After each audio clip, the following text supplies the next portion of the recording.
There are some good reasons to vote no in the upcoming referendum on the voice to Parliament, such as there have been other consultative bodies like NATSIC before in the past.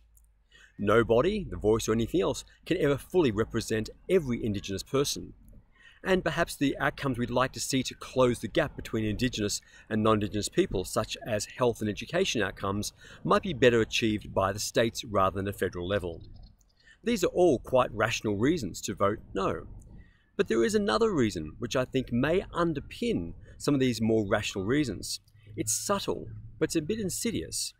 And what it is envy. Now, this is subtle, so hear me out, because it relates to exactly what we hear in Jesus' gospel parable today. Envy is the feeling of sadness I have when another person has a good thing that I don't. Now, that sadness can often move into a bitterness and a resentment and an anger, and here it becomes very much a vice.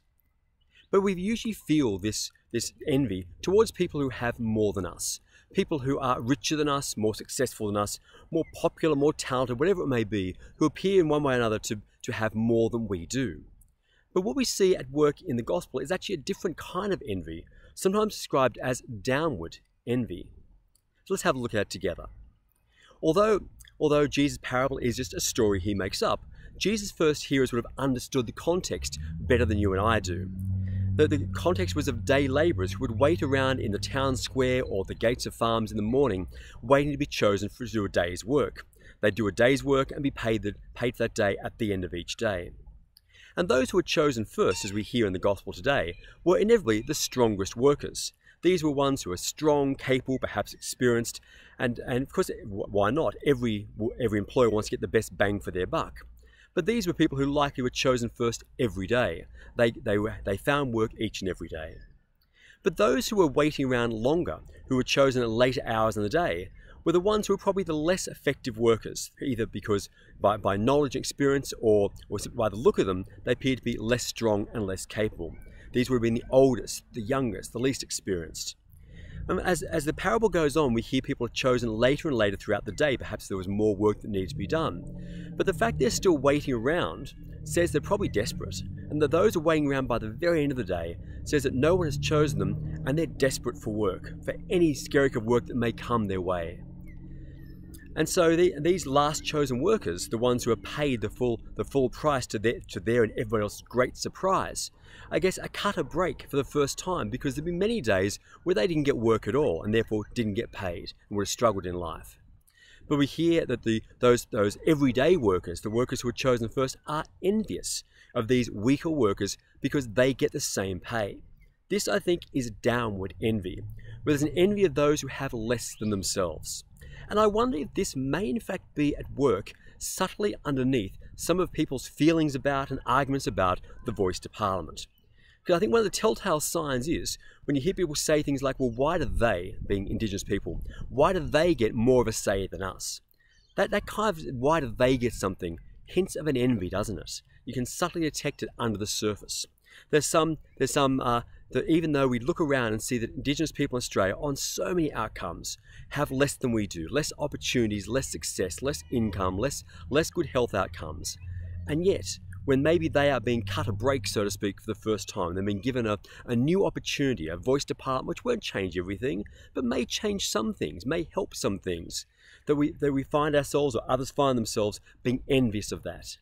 This, I think, is kind of insidious, and it's not a good reason to vote no.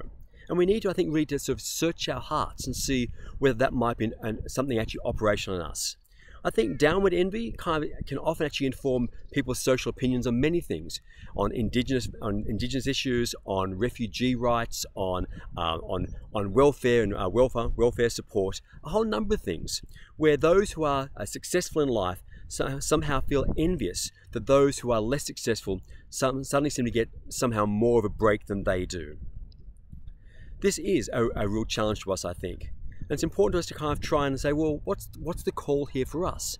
The call is not just an instant, well, I should vote. Yes, the call is for us to try to be generous, because that's the call of the gospel, where Jesus tells us that God, who is obviously represented by the employer figure in this parable, that God is generous and that we're not to be envious of that.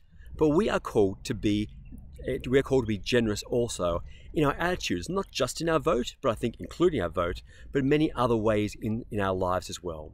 The voice to Parliament is a difficult, complex issue that has no simple answers. But I offer you this as just one way that we might pray about and search our hearts to see what is underneath our feelings. Is there generosity at work? Is there envy at work? Is there something else at play? We're not always immediately aware of our motivations, and often we can have a hunch, a feeling, and then gravitate towards a rational explanation, which somehow gives cover to what I truly feel underneath, even if that's something I wouldn't like to say out loud myself. So I invite you, do consider and do vote well when you vote.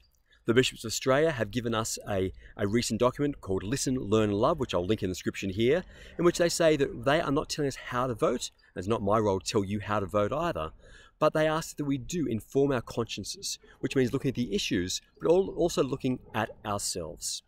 Let's prayerfully consider in these coming weeks how we might best vote in the way that God is calling us to.